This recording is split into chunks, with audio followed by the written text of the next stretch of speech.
के माध्यम से 10 धर्मों को समझाया जा रहा था। उत्तम क्षमा के बाद मार्दव धर्म यहाँ पर उसके विषय में वर्णन चल रहा था। आचार्य कुंद देव ने इस बात के लिए कहा था कि जब तक मान का अभिमान का अभाव नहीं होता है तब तक उत्तम मार्दव धर्म नहीं हो सकता है। अब उस मान अभिमान के क्या रूप हैं, क्या भेद हैं, क्या उसका स्वरूप है, इसके विषय में आचार्य श्री शिवकोटि मुनि महाराज ने भगवती आराधना में प्रतिपादन किया था। उसी बात को आगे बढ़ाते हुए कहते हैं, तथैव अनगार धर्मामृते मान कषायस्य गर्ह्यतां विशदीकृताः। उसी प्रकार से अनगार धर्मामृत नाम के ग्रंथ में 6 और 9वें अध्याय में 6 अध्याय के 9वें श्लोक से 12वें श्लोक तक मान कषाय का के विषय में गर्हता अर्थात उसकी निंदा के विषय में विशद रूप से व्याख्यान है। वहाँ कहा है, हृत् सिंधुर्विधि शिल्पे काल्पित कुला व्युत्कर्ष हर्षोमिभिः किरमीरः क्रियता चिराय सुकृता म्लानिस्तुपं मानिनाम् मानस्यात्मभवापि कुत्रचिदपि सोत्कर्ष संभावनम् तथेऽपि विधिस्वरीयमिति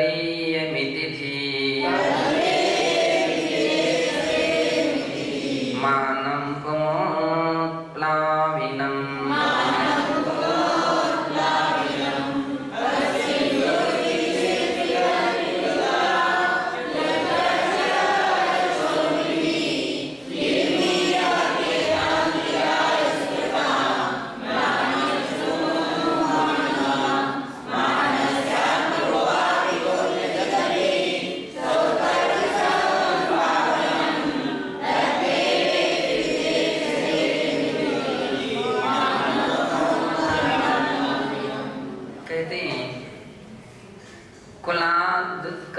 हर्षोभिः।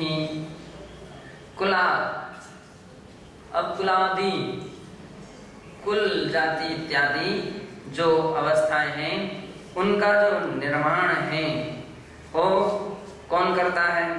तो हृत सिंधु विधि शिल्पी कल्पिता, विधि कल्पिता, जो विधि यानी भाग्य है अथवा कर्म है, वो कर्म रूपी शिल्पीकार ही व्यक्ति के जीवन में क्या करता? कुल जाति का निर्माण करता है।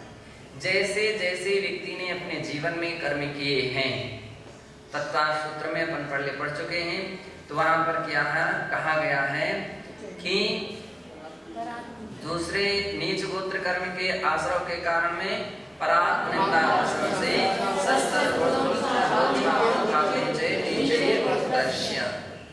दूसरों की निंदा और अपनी प्रशंसा करने वाले और दूसरी बात क्या है कि दूसरों के अच्छे गुणों को ढांकने वाले और अपने अवगुणों को गुण के रूप में प्रकट करने वाले अर्थात तुच्छ थोड़े गुणों को विशाल रूप में प्रकट करने वाले व्यक्ति और उत्सुकता अनुसेक भाव अभिमान भाव रखने वाले जो व्यक्ति हैं, परात्मता से है ना, इससे क्या होता है? नीच गोत्र कर्म का आश्रय होता है। कोई दूसरा व्यक्ति किसी को नीच कुलों में या किसी को उच्च कुलों में दूसरा व्यक्ति ले जा करके नहीं रखता है, अभी तो जो पूर्व भव में ऐसे कार्य किए थे, इस कारण से वो नीच पर्याय में प्राप्त हो रहा है, नीच कुलों में उत्पन्न हो रहा है। और तद विप्रयोग नीचे मनुष्य को चोत्रस्य, और उससे विपरीत जो व्यक्ति क्या करता है, दूसरे की प्रशंसा करता है, आत्मनिंदा करता है, दूसरे के गुणों का उद्भावन करता है, अपने गुणों को आच्छादन करता है, हाँ, और अनुसेक भाव रखता है, अभिमान नहीं रखता है, ऐसा व्यक्ति क्या होता है, उच्च गोत्र में उसका जन्म होता है।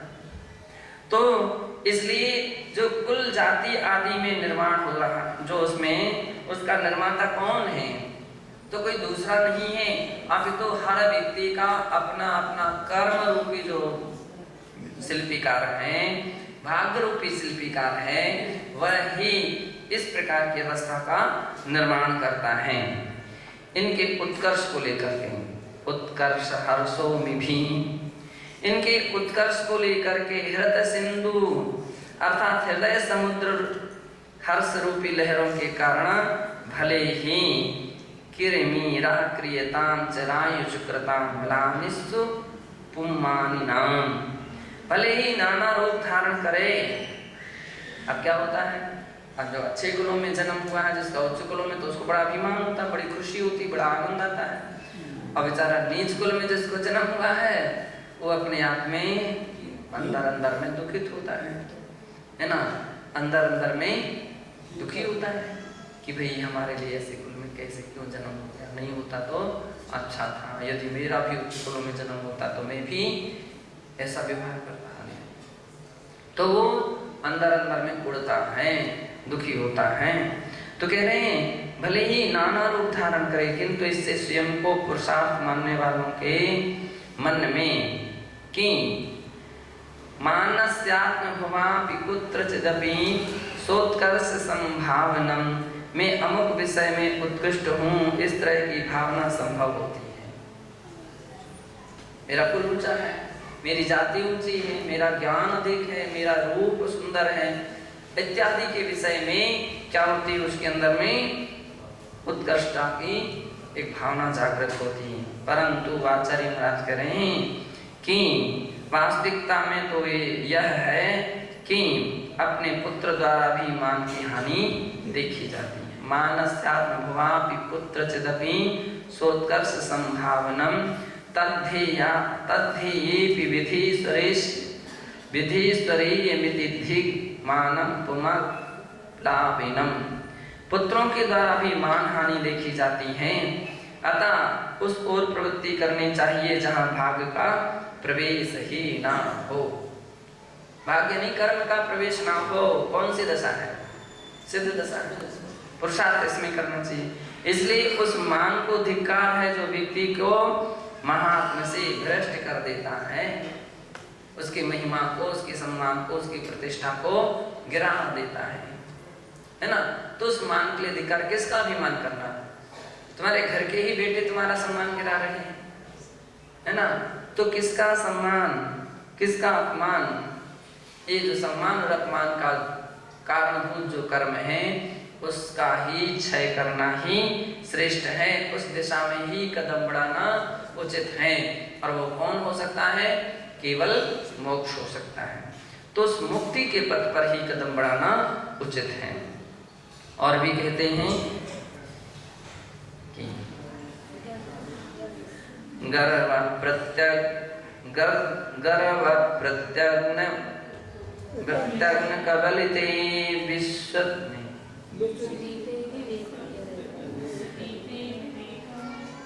गर्व प्रत्यग्न कबलिते विश्व प्रदीपे विवेका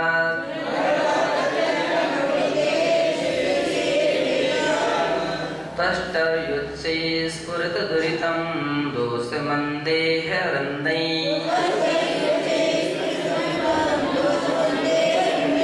तत्रोद्वृत्ते तमसि हतद्रग्जन्तुराप्तेषु भूयः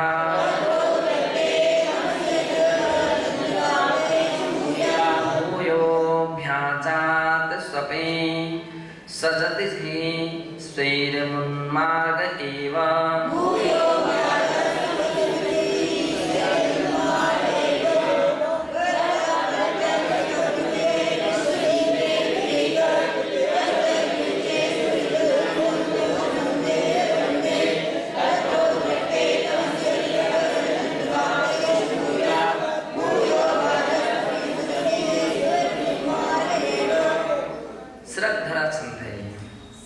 और इस श्रद्धा छंद के विषय में के माध्यम से कहते हैं गर्भ प्रत्यग नग कवलिते विश्व दीपे विवेक।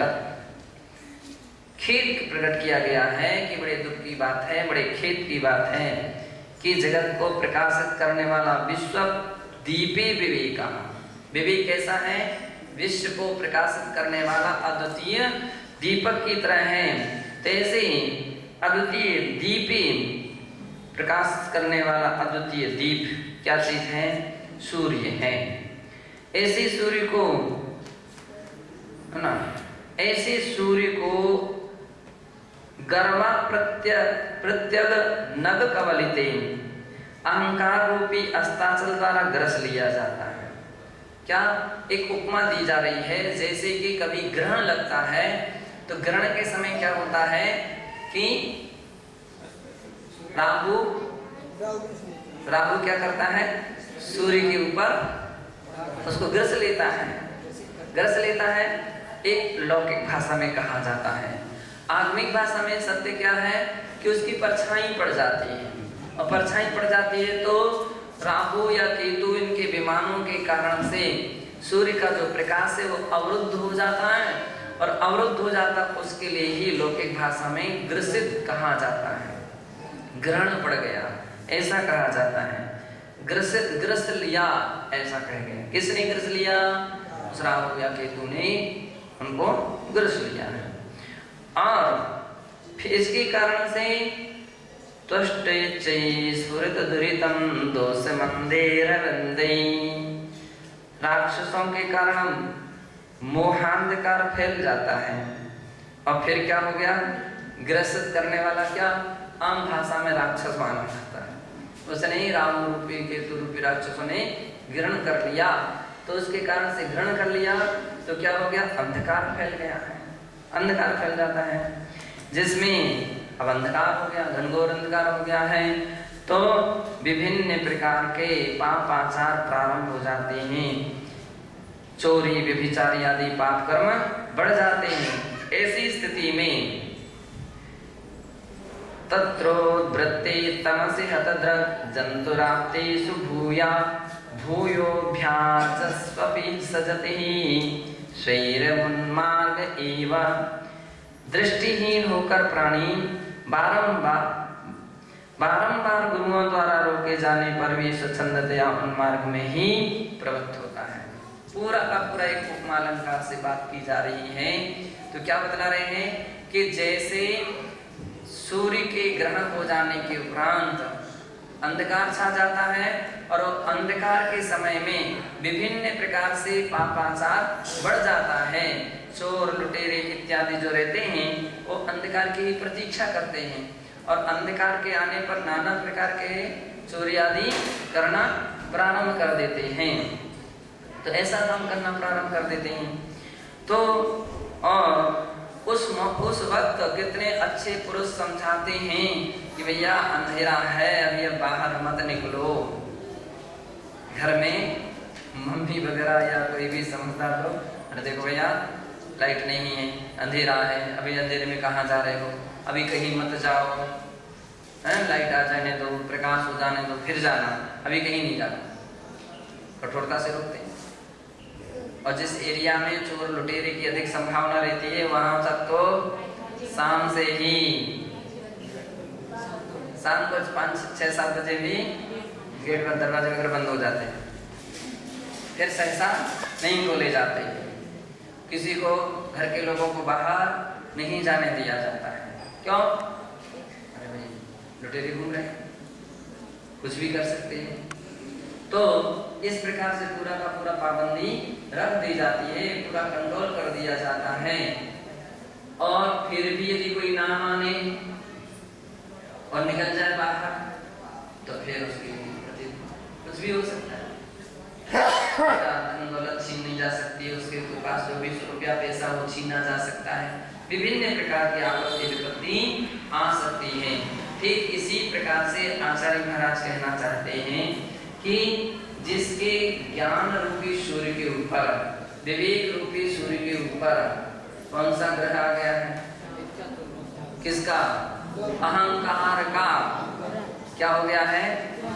ग्रहण पड़ गया है। अहंकार ने जिसके लिए उसके विवेक को ग्रस लिया है, विवेक को ग्रस लिया तो उसके जीवन में तो अंधकार ही अंधकार आ जाएगा।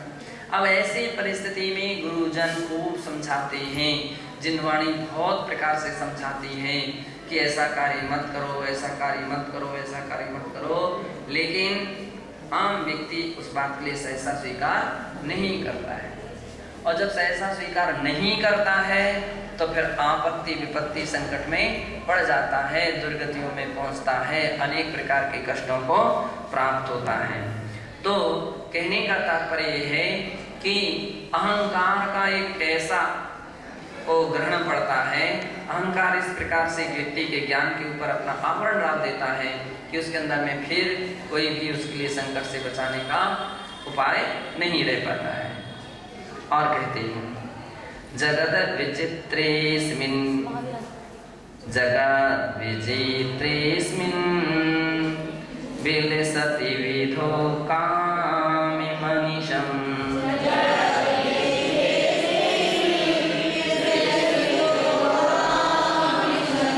स्वतंत्रो न क्वास्मीत्यभिनिवेशते हंकतितमः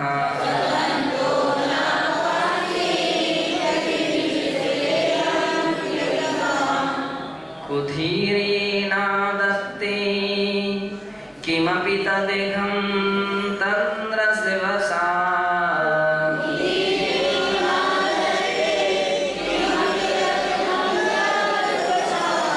चिरं भुङ्क्ते नीचैर्गतिजमिपमानाज्जरभरम्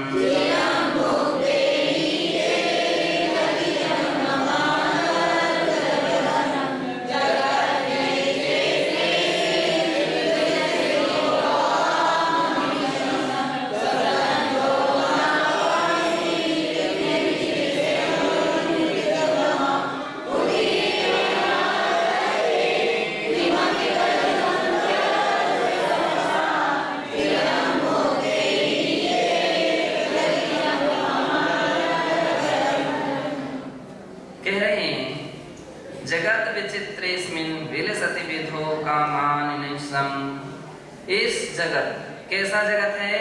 स्थावर जंगम रूप इस जगत के भेद प्रपंच में भाग्यवश में किस पदार्थ को प्राप्त नहीं कर सकता हूँ? ऐसा कौन सा पदार्थ है जिसे प्राप्त नहीं कर सकता हूँ?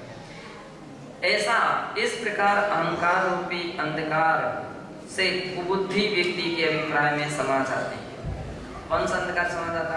कुछ लोगों के अंदर में अभिमान है, हम क्या नहीं कर सकते, हम भी बहुत कुछ कर सकते, हम भी हमारे पास भी क्षमता, हम भी ऐसा कर सकते, हम भी वैसा कर सकते हैं।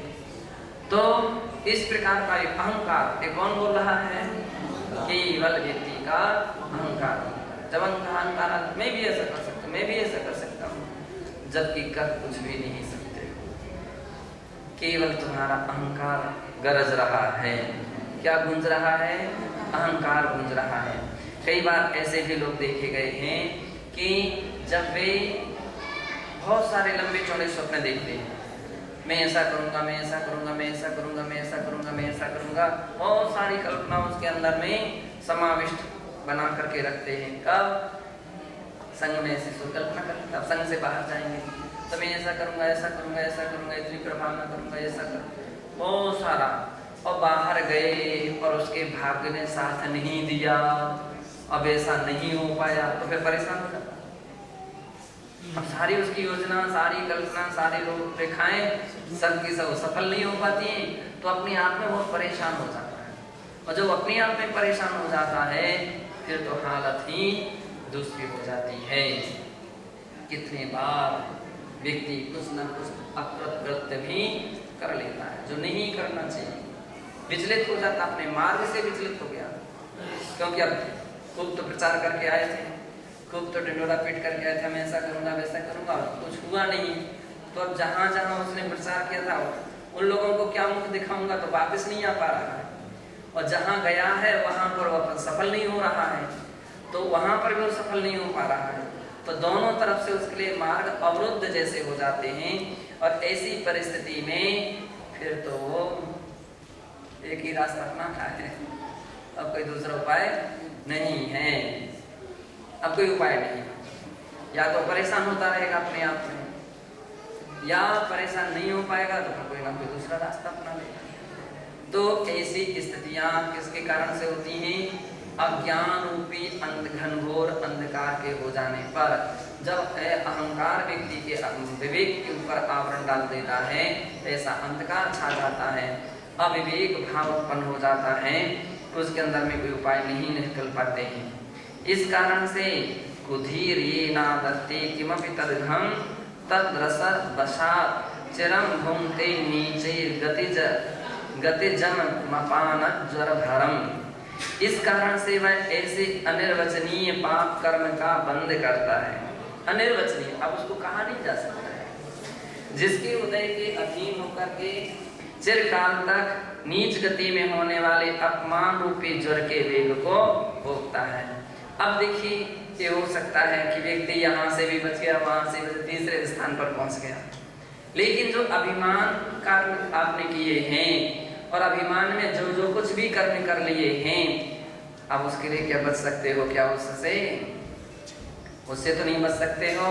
उस समय यदि कोई आयु कर्म का आश्रय बंद हो जाए तो कौन सी आयु कर्म का आश्रय बंद होगा? नीच गोत्र कर्म का आश्रय बंद होगा कि अभी तो जैसे थे सो ठीक ही थे, अब तो और ही नीची दशा में नीची अवस्था को प्राप्त हो गए, नीची गति को प्राप्त हो गए। संघ में आचार्य गण कभी कभी इन बातों के लिए बहुत विशेषताएं ध्यान रखते हैं, बहुत सारे लोगों को परखते हैं। आचार्य की दृष्टि में हर किस्म के व्यक्ति और उनकी हर हालत दृष्टि में रहती है। तो कितनी बार जब अभिमान किस्म के लोग रहते हैं, हर तरह से समझाने पर भी नहीं मानते हैं, विभिन्न पुरुषार्थ प्रयास करने पर भी जब कुछ नहीं मानते हैं और अपराध कर बैठते हैं, तो उनके लिए सबसे बड़ा दंड मालूम क्या दिया जाता है? यही दिया जाता है। और जितना अभिमान की भूमिका, चलो बैठो पीछे बैठो। अब जो जिसका अभिमान रहता है उसको बड़ा परेशानी होती है, पीछे कैसे बैठे। दूसरे के आगे बैठने के लिए तो खुशी मनाता है, उसके लिए तो बहुत जल्दी आगे बैठ जाता है, लेकिन पीछे बैठने की बात कही जाए, आप देख लीजिए उसकी सारा पसीना पसीना हो जाएगा, आंखें लाल हो जाएंगी, हालत ही बिगड़ जाएगी उसकी। क्यों? क्या बात है कि जिस अभिमान आपको दिख रहा है कि अभिमान का रूप दिखाते आचार्यगण के, अभिमान कितना खतरनाक होता है। बैठो पीछे और अनुभव करो कि आपकी दशा कैसे हुई। करो दूसरों को नमस्कार, चलो दूसरों के पीछे, तब आप महसूस होगा, एहसास होगा कि अभिमान क्या कहलाता है। उस समय अभिमान की परिभाषाएं अच्छी तरह से समझ में आने लगती हैं, उसका स्वरूप अच्छी तरह से समझ में आने लगता है, और फिर व्यक्ति सतर्क हो जाता, सावधान हो जाता, फिर भूल करके कभी अभिमान के कार्यों में कदम नहीं उठाता। तो ये आचार्यों की विशेषता है। प्रायश्चित ग्रंथों में जो इस प्रकार का प्रायश्चित के विधान है, तो उसके अंदर में कौन से दोष की सबसे अधिक प्रचुरता है, कौन से कसाय की प्रचुरता है, अब उस कसाय को दूर करने के क्या तरीके हैं, अब वो तो मान लीजिए शास्त्र में अपने हिसाब से विधान है, संकेत दिए गए हैं, आचार्यगण उनके लिए परखते हैं, इस प्रकार का व्यवहार करते हैं कि अब तुम वैसे तो लेन पर नहीं आ पा रहे, आचार्यों के पास कोई लाठी नहीं है, कोई और भी कोई ऐसी सामग्री नहीं कि तुमको मारें, दंडित करें, बस ये सबसे बड़ा दंड है कि उसके लिए चलो पीछे बैठो, कहीं पीछे आहार के लिए निकलो। अब दीक्षा छेद प्रायश्चित होता है, छेद प्रायश्चित हो जाता है, मूल प्रायश्चित होता है, गण परिहार नाम का प्रायश्चित होता है। तो ऐसे प्रायश्चित के द्वारा उसके अभिमान को क्या किया जाता है? खंड खंड कर दिया जाता है, अधिक अभिमान सारा उसका समाप्त कर दिया जाता है। फिर उसके लिए महसूस होता, फिर उसके अंदर में कभी भी ऐसे भाव अभिमान के नहीं उत्पन्न होते हैं। तो आचार्य महाराज ने कहा कि जिस अभिमान को व्यक्ति कर रहा है उसके लिए पता नहीं है कि यही अभिमान चिरकाल तक नीच गति में होने वाले अपमान रूपी जड़ के वेग को उसके कारण का भोगना पड़ता है। यहाँ तो फिर भी सीमित समय तक, और कहीं नीच गोत्र कर्म का आश्रय बंद हो गया तो पूरी जिंदगी भर तक उसके लिए वो अपमान के दुख भोगने पड़ेंगे। जब जब भी उसकी बात सामने आती है, कहीं इस प्रकार की जाति कुल की बात आएगी तो उसकी दृष्टि नीचे हो जाएगी, उसका कोई उत्तर ही नहीं रहेगा, उसके विषय में कोई कुछ बोल नहीं सकता है। तो ऐसी स्थिति रहती है। और कहते हैं भद्रम मातव्रजाय येन निर्मूलन पक्षति पुनः करोति मानार्ति नोत्थानाय मनोरथम्।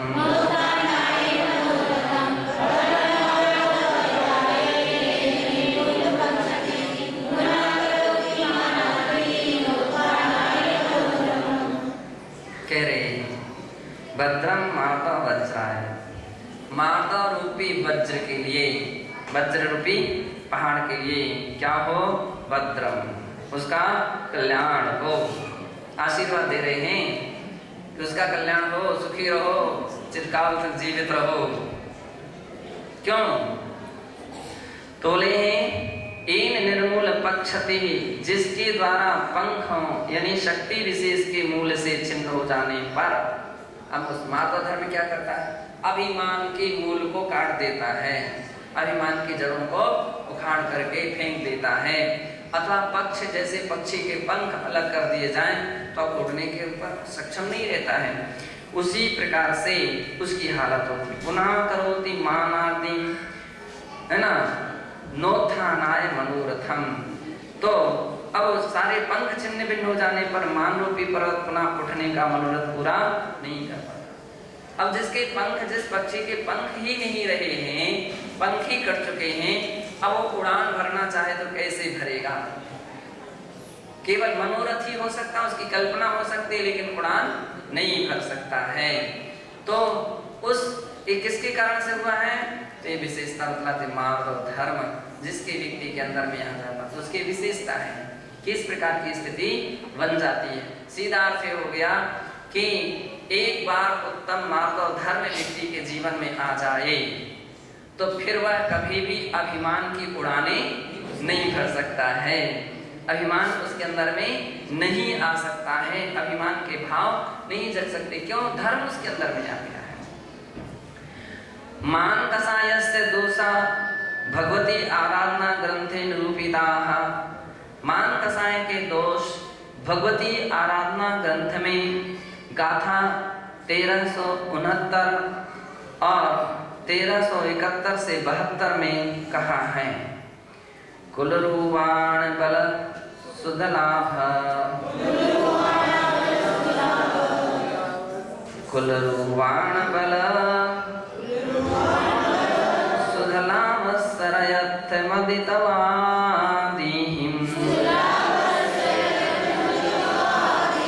अपाण मुण्यमन्तो नीचा गोदम गुणादिकम्।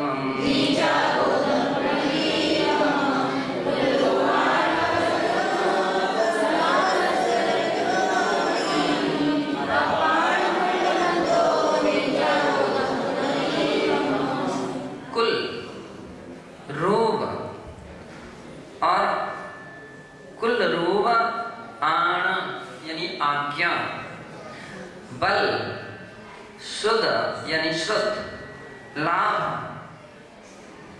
लाभ और लाभसरयथ ऐश्वर्य आदि तवादिहिं तव तथा अन्य बातों में जो स्वयं को अपाण मुड़ंतो, जो केवल अपने आप को बड़ा मान रहा था, इस अहंकार के कारण से अहंकार करने वाला व्यक्ति क्या करता?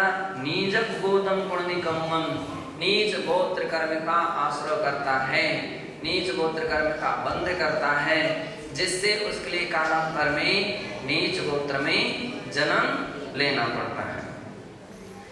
माणी विश्व सर्वस्व मोदी कला भैवरे दुखाणी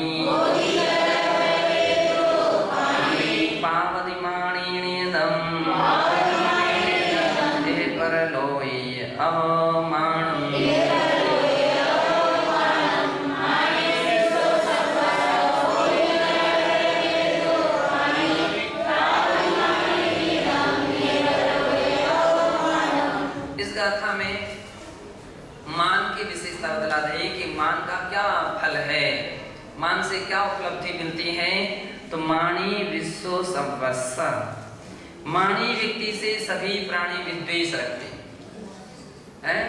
जो नम्र प्रकृति का है तो दुनिया तो उससे मिलना जुलना चाहती है, उसके पास उठना बैठना चाहती है, सबको उसका व्यवहार पसंद आता है। जो अभिमानी है तो अभिमानी तो दूसरे का नाद और तिरस्कार में लगा रहता है।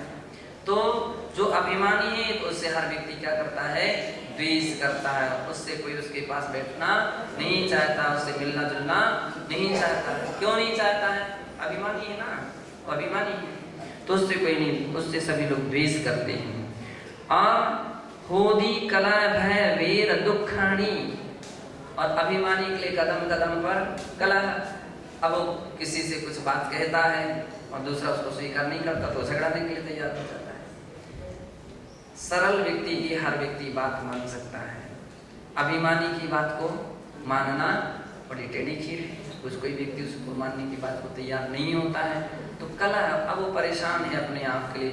हम जब भी देखो, जब भी कोई काम करते हैं हमको असफलता मिलती है, हमको झगड़े झंझट ही मिलते रहते हैं। कलह, अभिमान के कारण से व्यक्ति कलहकारी हो जाता है और इस कारण से दुखी रहता है। और क्या होता है? कलह, भय, भयभीत रहता है, कहीं हमारा पराभव ना हो जाए, कहीं हमको ऐसी बात ना आ जाए कि हमको नीचा देखना पड़े, कहीं कोई ऐसा प्रकरण ना आ जाए, तो निरंतर भयशील बना रहता है। कौन? अभिमानी व्यक्ति। दुखानी, और अपने मन ही मन में दुखी होता रहता है। पावदी माणिनीदम यह परलोय अवमानम, और वह अभिमानी व्यक्ति पावदी प्राप्त करता है। क्या प्राप्त करता है? एहलोय परलोय अवमानम, इस लोक में भी अवमानना प्राप्त करता है और परलोक में भी अवमानना प्राप्त करता है। तो दोनों लोकों में को अवमानना यानी अपमान को प्राप्त होता है। सवे विकोह दोषा माणकसायस्य होदिना दवा, माणिन चेव मिथुन हिंसालये चोज्जमाचरति।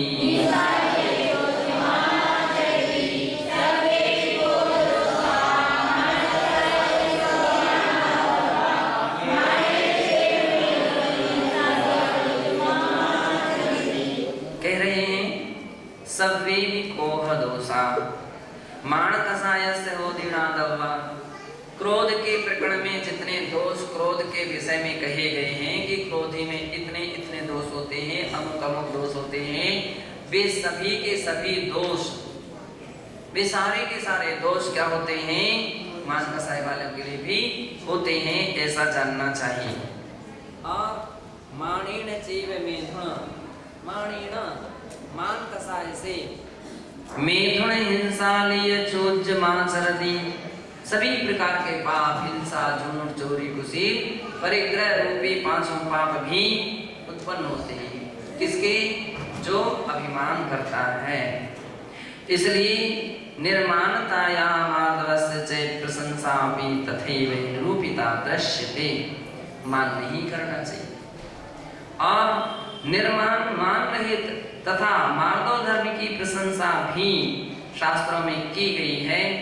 और उसी ग्रंथ में यानी भगवती आराधना ग्रंथ के 1373 से 1374 दो गाथा में ऐसा कहा है। सैनस्य जनस्य प्रियो नरो अमाणि सदा हवदी लोवे,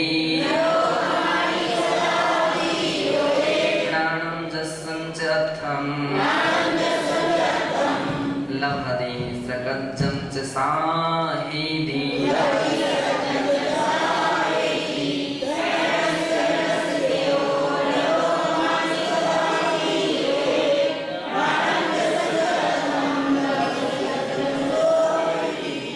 कितनी बात अच्छी कही गई है कि अभिमान के दोषों को बतला दिया कि अभिमान से क्या क्या दोष होते हैं और उन अभिमान को हम कैसे कैसे जानें, पहचानें और परखें।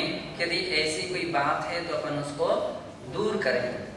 और अब यहाँ पर बतला रहे हैं अभिमान के अभाव से होने वाला जो मार्दव धर्म है उसकी सबसे बड़ी विशेषता है कि उसके होने से क्या लाभ मिलता है। तो मान रहित व्यक्ति सैणस जनस प्रियो क्या हो जाता है, वह नरो वह प्राणी संपूर्ण प्राणियों में प्रिय होता है। हर व्यक्ति उसको बहुत अच्छा समझते हैं, अच्छा मानते हैं, उसकी संगति, उसके बीच में उठना बैठना बात करना सब अच्छा वचन मानते हैं, उसको सबको अच्छा लगता है। क्यों? उसके लिए अंदर में अभिमान भाव नहीं है। और अमानी सदा हमदि लोई, तो जो अमान रहित है ऐसा प्राणी सदैव लोक में स्वजन परिजन सभी का क्या हो जाता है, प्रिय हो जाता है। और नानम जसम से अथम लभ्यति सक्कजम से साहिदी, वह ज्ञान को प्राप्त करता है। ध्यान रखना, अभिमानी व्यक्ति के अंदर ज्ञान उत्पन्न नहीं हो सकता है। ज्ञान किसके अंदर में उत्पन्न होता है? निरभिमानी जो है, जिसके अंदर में अभिमान नहीं है तो ज्ञानार्जन कर सकता है। वो हर बात समझने का प्रयास करता है, हर बात पूछने का प्रयास करता है, हर प्रकार से प्रयास करता है।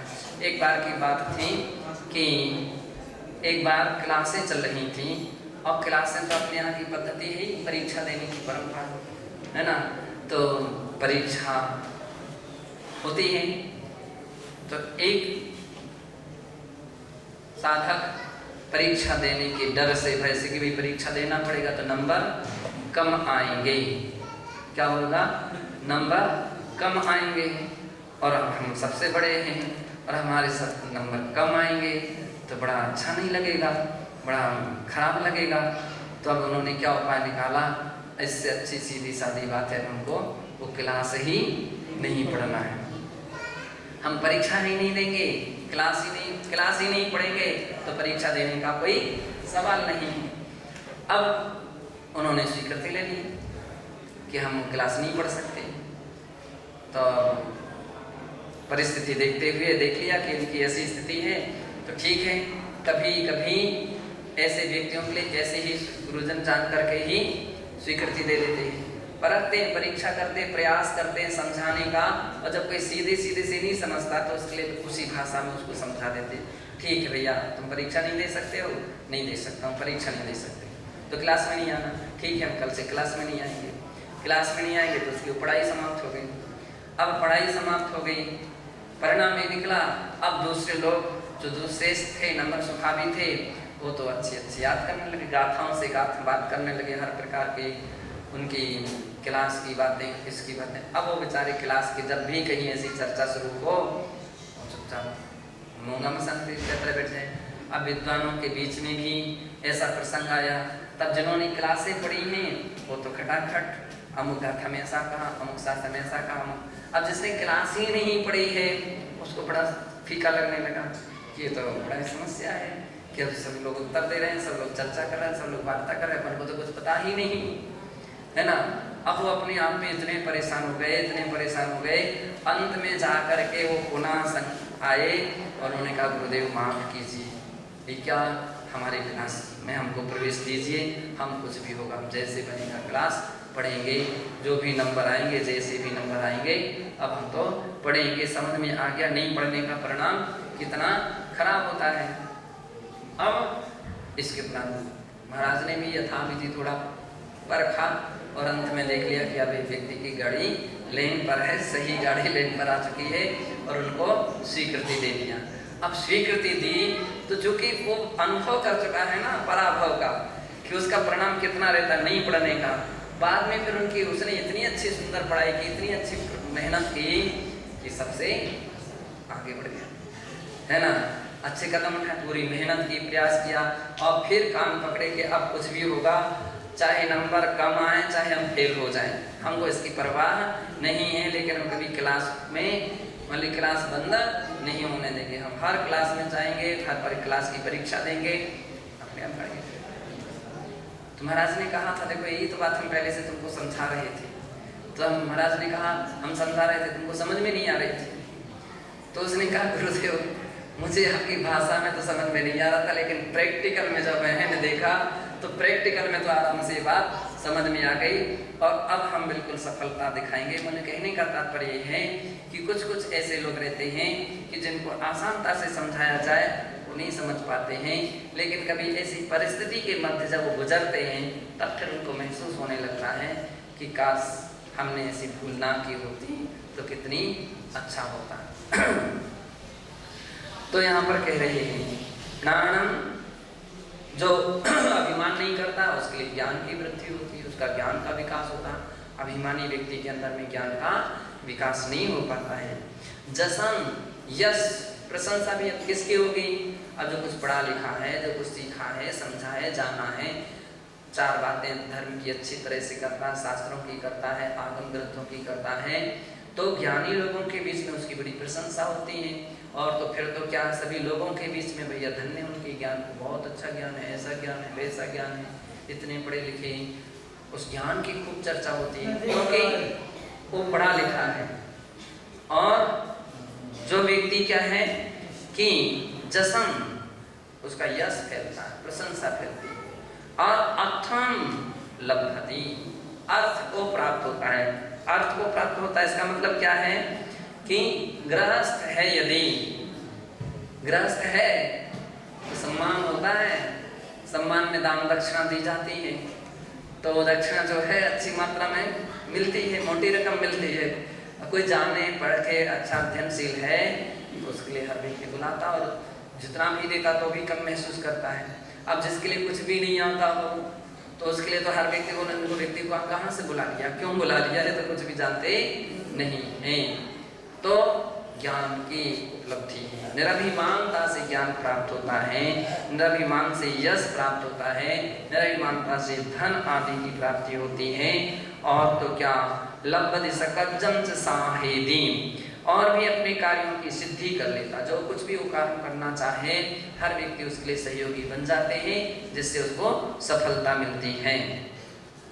नय परिहयति कोई अथे मुगत्तणे पौतमी, एह परत्तय लब्धि विणीणो सविकल्लणम्।